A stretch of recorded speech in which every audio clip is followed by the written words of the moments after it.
Hello everyone, welcome to Vidya Trans. तो आज हम लोग हाई स्पीड काउंटर के बारे में बात करने वाले थे, जिसमें हम लोग इनकोडर, ये हमारे पास एक रोटरी इनकोडर है। इससे सिग्नल लेके कैसे हम हाई स्पीड काउंटर को से पे पल्स कैलकुलेट करते हैं, वो हम देखने वाले हैं।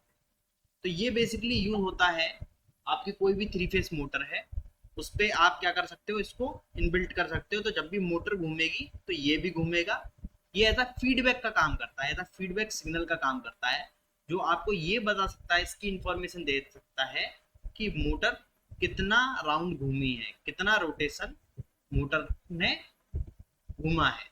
जैसे मोटर एक राउंड घूम रही है और ये इनकोडर पे लिखा हुआ है कि ये इनकोडर एक राउंड घूमने पर 600 पल्सेस देता है। तो अगर आपके काउंटर ने 600 पल्सेस अगर आपको दी एज अ इंफॉर्मेशन, तो आप समझ जाओगे ना कि जो आपकी मेन मोटर है, जो इसके साथ लगी हुई है, वो एक राउंड घूम चुकी है। उस 600 पल्सेस का यूज आप कर सकते हो। और 600 पल्सेस है, यानी कि 360 डिग्री को इसने 600 पल्सेस में तोड़ रखा है। और भी हाई पल्सेस के भी इनकोडर आ सकते हैं। तो मतलब अगर आपकी, आप समझ सकते हो कि अगर आपकी 100 पल्स आ गई तो कितना डिग्री घुमा है, बताइए। 600 पल्स पे जब 360 डिग्री घुमा है, तो 100 पल्स पे कितना घुमा है, 60 डिग्री। ठीक है, तो आप समझ जाओगे कि मोटर 60 डिग्री घूमी है। अगर आपकी काउंटर में आपकी 100 पल्स काउंट हुई है, तो आप समझ जाओगे कि जो मेन मोटर है वो 60 डिग्री घूम रही है। तो इस तरह से एज अ फीडबैक सिग्नल आप इसका यूज कर सकते हैं। चलिए, अब इसको यूज करना देखते हैं। तो इसमें जो काउंटर यूज होते हैं वो होते हैं हाई स्पीड काउंटर यूज होते हैं।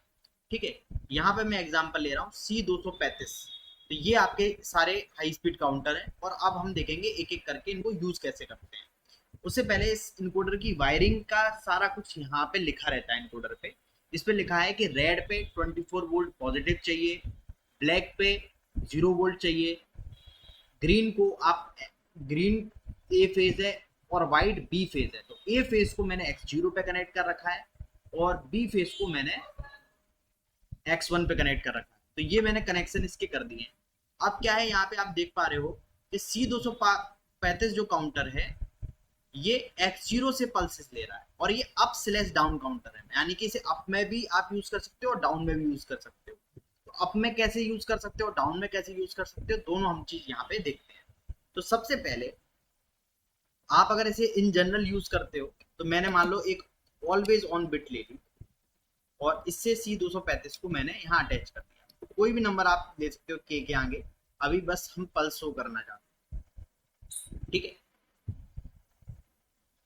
एक यहाँ पे मैं बटन ले रहा हूँ, मान लीजिए X4। ठीक है, या कोई मेमोरी ले रहा हूँ M10, और इससे मैं एक रिले, एक मेमोरी ऑन कराना चाह रहा हूँ, जो है M8 235। ठीक है, इसका रीजन मैं आपको बाद में बताऊंगा कि मैंने M8 235 क्यों यहाँ पे लिखा। ठीक है, एक मैं और मेमोरी लूंगा जिसका नाम रखूंगा M20, और इससे RST रीसेट कराऊंगा C235 पे। अब मैं इसका मतलब आपको समझा दूंगा, पहले हम लोग इसको प्रोग्राम को पीएलसी पे डाल देते हैं। ठीक है, तो ये मैंने पीएलसी पे प्रोग्राम ये डाल दिया। अब आप देखिएगा किस तरह से यहाँ पे काम करता है।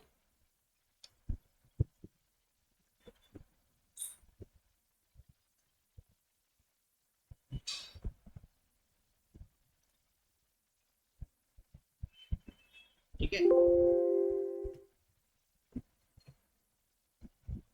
यहाँ पे मैं F3 दबा देता हूँ। मैंने F3 दबाया। अब आप देखिए यहाँ पे अभी पल्स कितनी दिखा रहा है, 3624। मैं इस मेमोरी को दबा के इसको रीसेट कर लेता हूँ पहले काउंटर को। ये मैंने रीसेट कर लिया, इसको 0 पे ले आया। अब देखिए, ये मेरा काउंटर है, ये मेरा इनकोडर है, और इसको मैं रोटेट करा रहा हूँ। रोटेट करा रहा हूँ तो आप देख पा रहे हो पल्सेस बढ़ रही हैं इसमें। तो यानी कि ये अप में काउंट कर रहा है। तो अगर मैं इसकी एक रोटेशन कराऊं, जैसे देखो यहाँ पर है, मैं इसको वापस यहाँ लौटा के लेके आऊंगा ना, तो ये 600 पल्सेस आगे बढ़ जाएगा। ठीक है, ठीक है, तो ये आप देखो कि एक राउंड घुमाने पर ये 600 पल्सेस देता है। तो बेसिकली ये अप में काउंट कर रहा है। अगर मैं इसे क्लॉकवाइज घुमाऊं तो अप में काउंट कर रहा है, अगर एंटी क्लॉकवाइज घुमाऊं तो भी ये अप में काउंट करेगा। ठीक है, ये डाउन में काउंट नहीं करेगा, ये अप में काउंट करेगा, चाहे किसी भी डायरेक्शन में आप इसको रोटेट कराओ। इतनी बात आपको क्लियर है? ठीक है, तो ये अभी अप काउंटर बना हुआ है, ये कोई भी डायरेक्शन में घुमाने पे अप में ही काउंट करे। अब मैं सेकंड एक काम करता हूं, एक मैंने आपको रिले बताया था कि ये C235 जो है वो एक स्पेशल काउंटर है, ये अप में भी काउंट करता है, डाउन में भी काउंट करता है। अगर आप इसे डाउन में काउंट कराना चाहते हैं तो पहले आप लिखिए M8 और उसके आगे लिखिए इस काउंटर का नंबर M8 235। अगर ये बिट ऑन हो गई तो ये डाउन में काउंट करेगा, चाहे आप काउंटर क्लॉकवाइज घुमाओ चाहे क्लॉकवाइज घुमाओ। ठीक है, अब मैंने इसको ऑन करा दिया। अब आप देखिए, चाहे मैं इस डायरेक्शन में घुमाऊं चाहे मैं दूसरी डायरेक्शन में घुमाऊं, ये डाउन में ही काउंट करेगा। तो या तो ये अप में काउंट कर सकता है C235 या ये डाउन में काउंट कर सकता है। इतनी बात आपको क्लियर हो गई।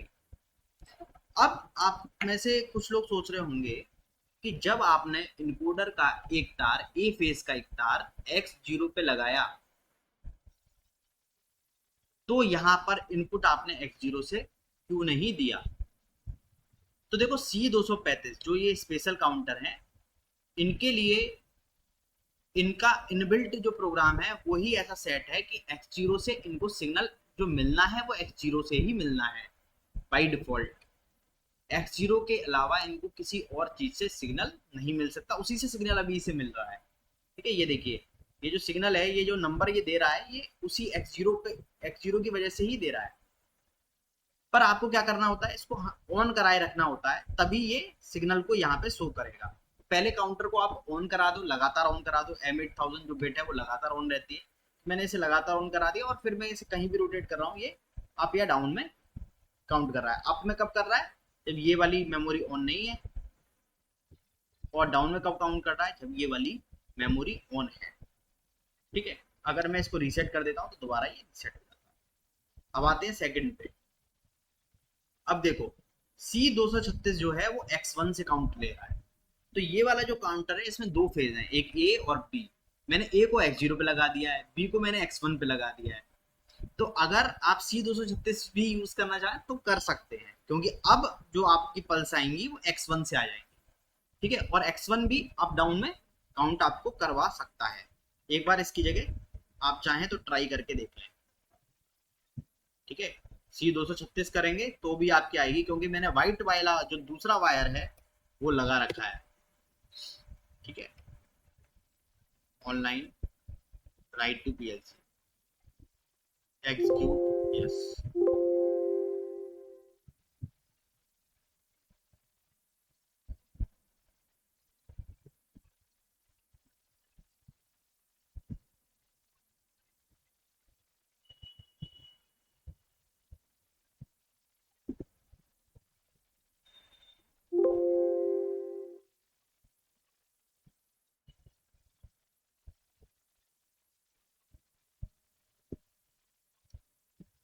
ठीक है, अब देखो इस डायरेक्शन में घुमाओ चाहे इस डायरेक्शन में घुमाओ, अब ये अप में काउंट कर रहा है, क्योंकि देखो पहली बात तो ये हमने इसमें जो मेमोरी है इसको C235 नहीं रहने देना है, हमें C236 करना पड़ेगा, तब ये डाउन में काउंट करेगा। लेकिन अब ये अप में काउंट कर रहा है।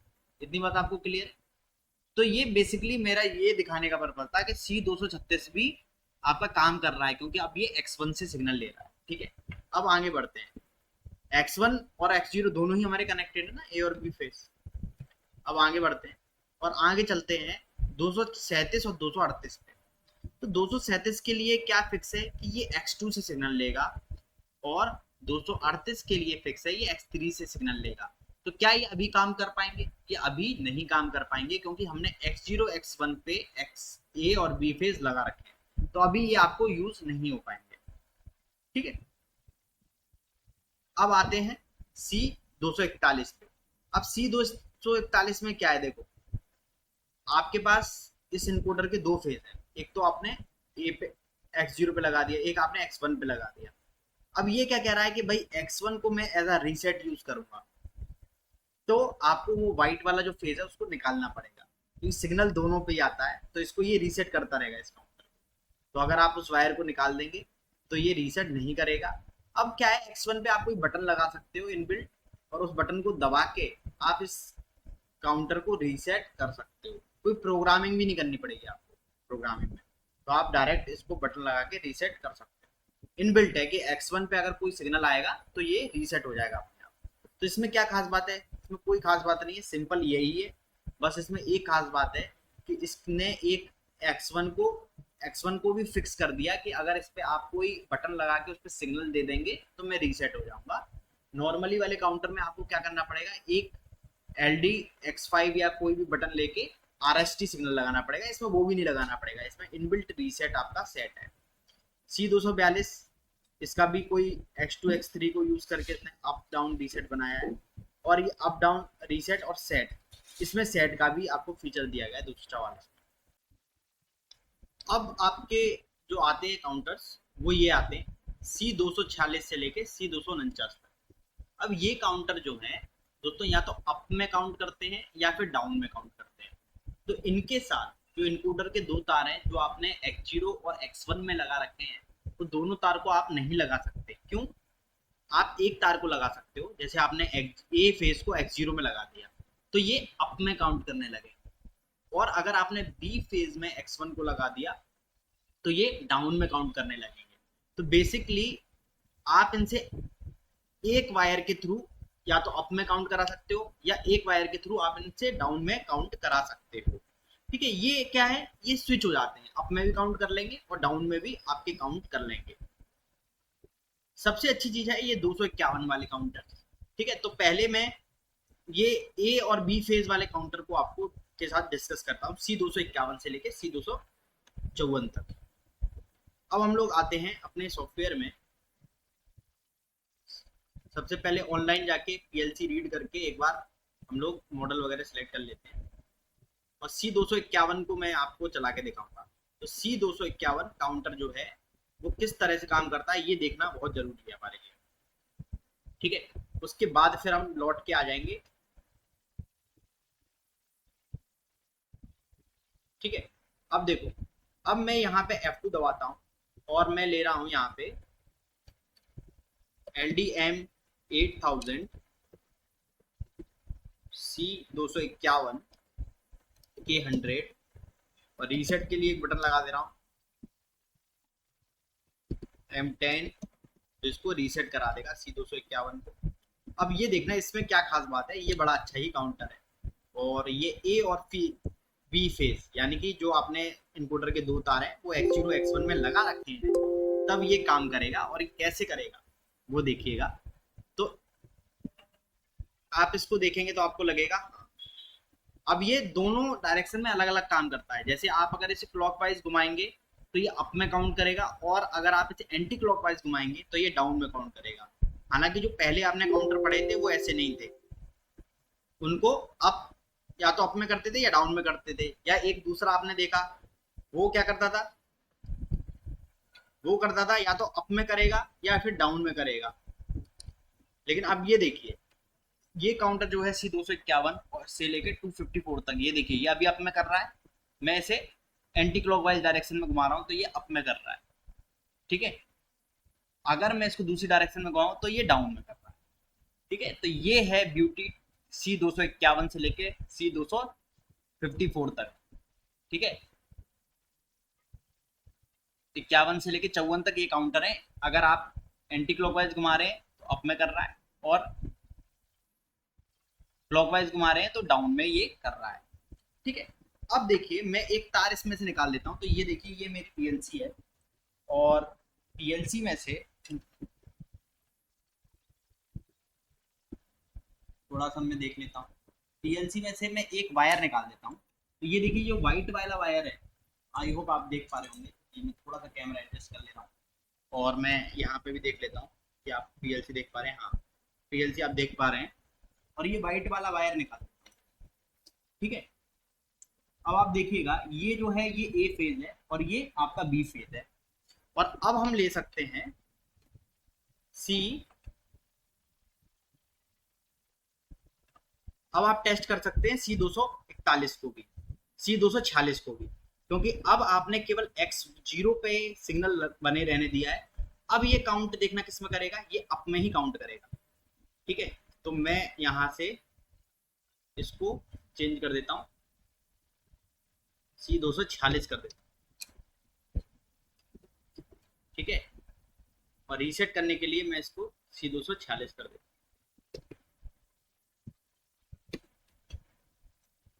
ऑनलाइन राइट टू PLC, ठीक है। तो अब ये काउंटर देखो अब मैं ही काउंट करेगा, और इसको आप उसके थ्रू भी नहीं स्विच करा सकते। जैसे पहले में क्या करा देते थे, आप एक मेमोरी ऑन करा देते थे जिसके थ्रू आप स्विचिंग करा देते थे, वो भी इसमें नहीं करा पाएंगे, ठीक है। तो ये तो या तो अप में या डाउन में, सबसे पहले जो पड़े थे वो स्विच हो जाते थे अप डाउन में,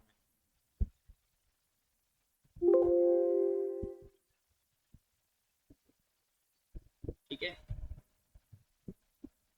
अब देखो ये अप में ही काउंट कर रहे हैं, ठीक है, चाहे इस डायरेक्शन में घुमाओ चाहे इस डायरेक्शन में घुमाओ, ठीक है। अगर मैं इसकी तार बदल दूं और मैं यहाँ पे व्हाइट वाले वायर को दोबारा लगा दे रहा हूँ, ठीक है, और मैं ग्रीन वाले वायर को निकाल दे रहा हूँ, मतलब ए फेज मैंने निकाल दिया और बी फेज मैंने अपने पास रखा। अब जो सिग्नल आएगा वो X1 से आएगा। अब देखो ग्रीन वाला वायर मैंने हटा दिया, ठीक है। अब आप अगर देखेंगे तो ये अब ये डाउन में काउंट करेगा चाहे किसी डायरेक्शन में घुमाओ, ठीक है। तो अगर X1 पे सिग्नल है तो डाउन में, और X0 पे सिग्नल है तो अप में, ठीक है। तो ये हैं आपके हाई स्पीड काउंटर, और इनसे रिलेटेड कोई भी आपको डाउट आ रहा है तो आप कमेंट सेक्शन में पूछ सकते हैं।